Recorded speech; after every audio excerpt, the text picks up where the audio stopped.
Everyone remembers where they were the day Princess Diana died. It was a tragic event that dominated the news all over the world. In the UK, it was the only story being reported, and most of the papers even put black borders around their front pages as a mark of respect. In the small hours of the 31st of August, 1997, Diana and her boyfriend, Dodi Al-Fayed, were being driven by chauffeur Henri Paul away from the Ritz Paris Hotel when disaster struck. Their Mercedes smashed into a pillar in the Pont de l'Alma underpass as they tried a high-speed escape from the chasing paparazzi. Within hours, the People's Princess was pronounced dead. The most photographed woman in the world had been killed as her lover's security team played cat and mouse with photographers, desperate for a rare shot of the couple together. Whatever the rights and wrongs of what happened, this tragic event would change the way British newspapers in particular would cover the royal family. After Diana's death, things were never going to be the same again. The backlash against the media was instant, but the fallout would continue for many years to come. As it happens, the terrible news came through just 3 days after I had begun my first job in journalism. I could not have predicted, as a young cub reporter on a local paper, what a long-term impact those events in Paris were to have on my career.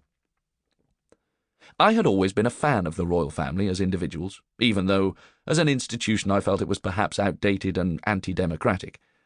As a politics graduate, I had written countless essays on whether Britain would be better as a republic. In fact, I always felt the royals represented little more than a living museum, a throwback to the empire that people just enjoyed gawping at. The goldfish bowl they occupied must have been, I thought, a hellish place to live. No palace, privilege, or position could be worth the life sentence of being trapped in the spotlight purely because of an accident of birth. I would rather have been born into the Adams family than the House of Windsor, and that remains my view. My desire to become a journalist had nothing to do with royal coverage or the high-profile tabloid soap opera that had been played out since Diana's marriage to the Prince of Wales began to unravel. I was interested in meeting people, writing, and having a job that would get me out of the office. Now, as a trainee reporter for the Tunbridge Courier in Kent, I was tasked with trying to get some kind of local angle on the story. The chief reporter decided to send me down to the railway station to try and speak to the people about the biggest story for decades. The outpouring of public grief centred on the gates of Kensington Palace in London. Thousands of people were flocking to Diana's home in the capital to lay flowers and messages in response to the awful news. I was asked to go down to Tunbridge Station to see if I could find anyone who had made that pilgrimage, and interview them for the following week's edition. With the exception of writing about Morris dancers visiting a Tunbridge pub, this was my first assignment as a reporter. My shoes had been proudly polished, and I was wearing a brand-new suit with a tie bought for me by my mother as a reward for getting through my interview with the paper.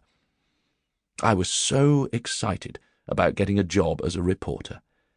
I had only just graduated from university, and this was my dream career.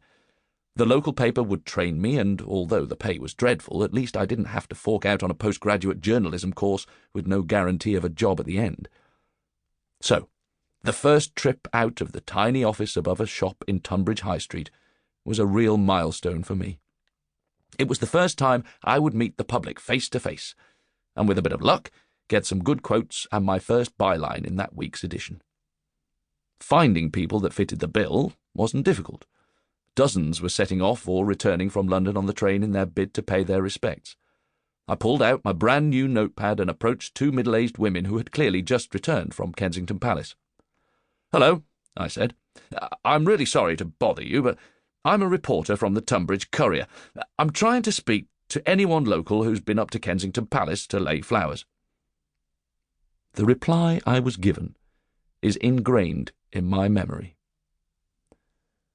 "Why don't you fuck off and leave us alone?" snarled one of the women. "Your lot killed Diana. You're nothing but scum," barked her friend. As first interviews go, it's fair to say mine wasn't the best start.